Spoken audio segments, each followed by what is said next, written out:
खबर आजमगढ़ जिले से है, जहां तरवा सनी हत्याकांड में जहां पुलिसिया उत्पीड़न से नौजवान सनी की मौत हुई। इस मामले को लेकर नगीना सांसद चंद्रशेखर रावण के निर्देशानुसार आजाद समाज पार्टी पीड़ित परिवार से मुलाकात की तथा पीड़ित परिवार से नगीना सांसद ने वीडियो कॉलिंग पर बातचीत की और हर संभव मदद का आश्वासन दिया और कहा कि सनी को न्याय दिलाने के लिए आजाद पार्टी आपके साथ है। वहीं पार्टी के प्रदेश सचिव विनय सागर, मंडल प्रभारी अब्दुल्ला, जिला अध्यक्ष रमेश चमार, कार्यवाहक जिला अध्यक्ष अंगद भारती एवं पार्टी के अन्य पदाधिकारी गणमान्य लोग उपस्थित रहे।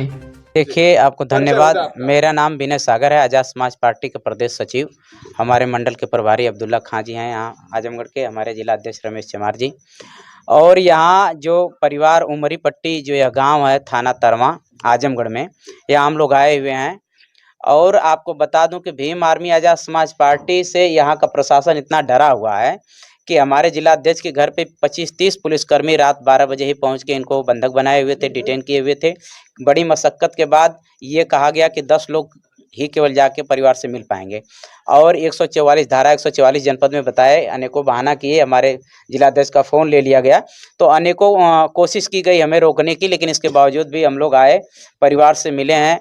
सनी की माताजी से, पिताजी से, उनके चाचा से, मामा से, सबसे मिले, उनकी बात सुने और हत्या के कारणों पे हमने विचार किया किस लिए पुलिस यहाँ से ले गई। इस सारे बिंदुओं पे हमने बात की है और आने वाले समय में अभी मैं आपको जानकारी भी दे दूं चैनल के माध्यम से, अभी हमारे भीम आर्मी के मुखिया, आजाद समाज पार्टी के राष्ट्रीय अध्यक्ष, आज माननीय लोकप्रिय सांसद चंद्रशेखर आजाद जी ने वीडियो कॉल पे सन्नी के पिताजी से और परिवार से बात किए हैं और उन्होंने हर संभव मदद का प्रयास करेंगे, सदन में वो उठाएंगे भी। और आने वाले समय में यदि आवश्यकता पड़ती है, अगर पुलिस यहाँ की इसी तरह से हिला हवाली करती है, तो आने वाले समय में माननीय एडवोकेट चंद्रशेखर आजाद जी आएंगे, इस तरह का आश्वासन उन्होंने दिया है। लेकिन मैं ये आपको और एक चीज़ बताना चाहता हूँ कि यहाँ हमने अभी फ़ोन किया यहाँ से, यहाँ बैठने के दौरान ही यहाँ से जब बात की गई है, एसएसपी से बात करने की कोशिश की गई है, तो लगातार 3 फ़ोन करने के बाद भी एसएसपी वरिष्ठ पुलिस अधीक्षक का यहाँ सीओजी जो सरकारी नंबर है, फ़ोन पिकअप नहीं हो रहा है। उनका फ़ोन पीआरओ उठा रहे हैं, वो बात नहीं करा रहे हैं। और पीएम रिपोर्ट अब तक इस परिवार को पोस्टमार्टम की रिपोर्ट नहीं मिली है। घटना के इतने दिनों के बाद भी पोस्टमार्टम रिपोर्ट नहीं मिली है। एक सप्ताह हो गया धीरे-धीरे, और अब तक पीएम रिपोर्ट नहीं मिली है। इस मामले में जब बात की गई है, यहाँ के एसएचओ जो यहाँ मौके पे मौजूद हैं, उनसे बात की गई है, तो वो कह रहे हैं कि सीओ साहब के पास है, वो जाँच में है। हम जब सीओ से बात किए हैं यहाँ पे हमारे मंडल प्रभारी, तो वो कह रहे हैं कि नहीं, थाना अध्यक्ष के पास है। तो इधर-उधर टाल-मटोल कर रहे हैं। फिर एसएसपी पीआरओ से बात हुई, वो कह रहे हैं कि आज किसी तरह से मिल जाएगा। इनके परिवार से खाता लिया गया कि आपको राहत राशि मुआवजा दिलाया जाएगा, उसमें अब तक इनको कुछ स्पष्ट नहीं हुआ, कुछ राहत नहीं मिली है। तो जब तक इस परिवार के अभी भी परिवार सहमा हुआ है, आपने देखा परिवार सहमा हुआ है, डरा हुआ है कि आने वाले समय में भी पुलिस, चूँकि पुलिस से जुड़ा हुआ मामला है, पुलिस इसमें भगी हुई है और पुलिस विवेचक यहाँ जो फूलपुर सीओ आईओ बनाए गए हैं, वो अब तक वो इस मामले में इनसे पूछताछ नहीं किए, आए नहीं। तो अनेकों समस्याएं हैं जो पुलिस यहाँ के जो लोग हैं सहमे हुए हैं, परिवार के लोग सहमे हुए हैं कि आने वाले समय में कहीं ऐसा ना हो कि पुलिस, चूंकि आरोपी है इसलिए परिवार पे भी खतरा है। तो ये चाह रहे हैं कि पुलिस प्रशासन अलग से यहाँ से इनकी सुरक्षा करे। और हमारी मांग है, आजाद समाज पार्टी भीम आर्मी की यह मांग है कि पीड़ित परिवार को 50 लाख रुपए का आर्थिक मुआवजा, परिवार के एक सदस्य को नौकरी और इनकी सुरक्षा की व्यवस्था की जाए। और ये जो मामला है, इतना बड़ा मामला है, इसको सीबीआई से जांच कराने का काम हो, जिसमें जो भी दोषी हों, चाहे पुलिस विभाग, पुलिस तो कन्फर्म है कि दोषी है, क्योंकि 24 घंटा में आपको इनको मजिस्ट्रेट के सामने पेश करना चाहिए था। लेकिन आपने 3 दिनों तक उन्हें क्यों रखा? किस दबाव में थे आप? क्या कारण था कि आप लगातार 3 दिनों तक इनको रखे रहे, टार्चर किया, या ये स्थिति क्रिएट की है और उनकी हत्या कर दी आप लोग? तो इसमें जो भी मिली भगत हो, वो पुलिस की हो या अन्य किसी के, तो जो भी दोषी हैं सब पे कार्रवाई होनी चाहिए, सबको जेल भेजे यहाँ का प्रशासन। जब ये जो प्रशासन का जो रवैया है, उससे अभी उम्मीद नहीं है हम लोगों को कि ये क्या करेंगे। हालाँकि कथा कथित तौर पे जो है कि परिवार का ये भी कहना है कि 12 घंटा पहले का और 12 घंटे बाद का 31 तारीख का जो है कि हमें सीसीटीवी फुटेज चाहिए। क्योंकि अगर मेन गेट से निकाला गया होगा सनी कुमार की डेड बॉडी को, तो पता लग जाएगा कि कब की ये घटना है।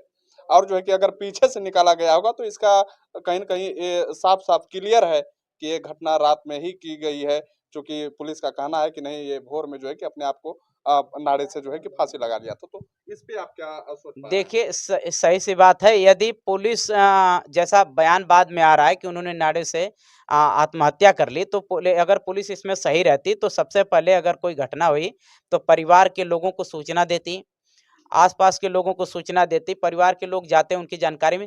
पुलिस ने किसी को नहीं पता चलने दिया और डेड बॉडी लेके चले गए। और जहाँ तक रही सीसी फुटेज की बात, तो सीसी फुटेज अगर ओपन किया जाए, सार्वजनिक किया जाए या पीड़ित परिवार को दिखाया जाए, उनके पिताजी को दिखाया जाए, तो इस पूरे मामले का पर्दाफाश हो जाएगा कि इस बीच में 3 दिन के बीच में, इस अवधि में थाने पे कौन-कौन गया है, कौन आया है और सन्नी की क्या गतिविधि रही है, प्लस वहाँ के थाना अध्यक्ष, वहाँ की पुलिस कर्मचारियों की क्या गतिविधि रही है, क्या स्थिति हुई, क्या घटनाक्रम हुए, क्या ऐसी स्थिति आई कि सन्नी कुमार की डेथ हो गई, सन्नी कुमार को मार दिया गया, कितना उनके साथ प्रताड़ना हुई, कितना उनको मारा-पीटा गया, कितनी उनके साथ समस्याएँ क्रिएट हुई। तो जब ये वीडियो फुटेज आएँगे तो बहुत सारी तस्वीरें साफ हो जाएगी और ये पुलिस प्रशासन जनपद आजमगढ़ का जानबूझकर ये पुलिस ना परिवार को अभी तक फुटेज के बारे में बताया है, ना अन्य किसी को बताया है।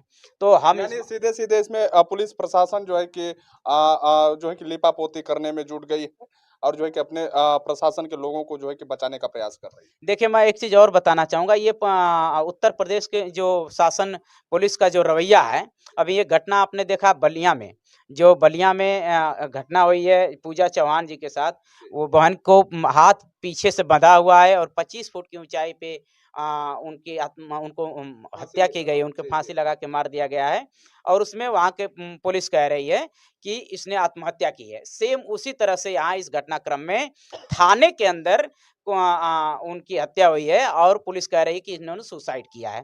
पूरी तरह से दोनों ही चीज़ें हास्यास्पद है और यहाँ जो पुलिस ही हत्यारी है, पुलिस ही इसमें जाँच अधिकारी बनाए गए हैं, तो परिवार और हम लोगों को पूरी उम्मीद नहीं बन पा रही है कि ये परिवार के साथ न्याय हो पाएगा, सन्नी कुमार के साथ न्याय हो पाएगा। इसलिए आज़ाद समाज पार्टी भीम आर्मी लगातार परिवार के साथ संपर्क में है और इनकी लड़ाई को सदन से लेकर सड़क तक हम लड़ने का काम करेंगे। अभी हमारे मुखिया माननीय एडवोकेट चंद्रशेखर आज़ाद जी, लोकप्रिय सांसद, उन्होंने बात किया है परिवार से और आने वाले समय में सदन में उठाएँगे।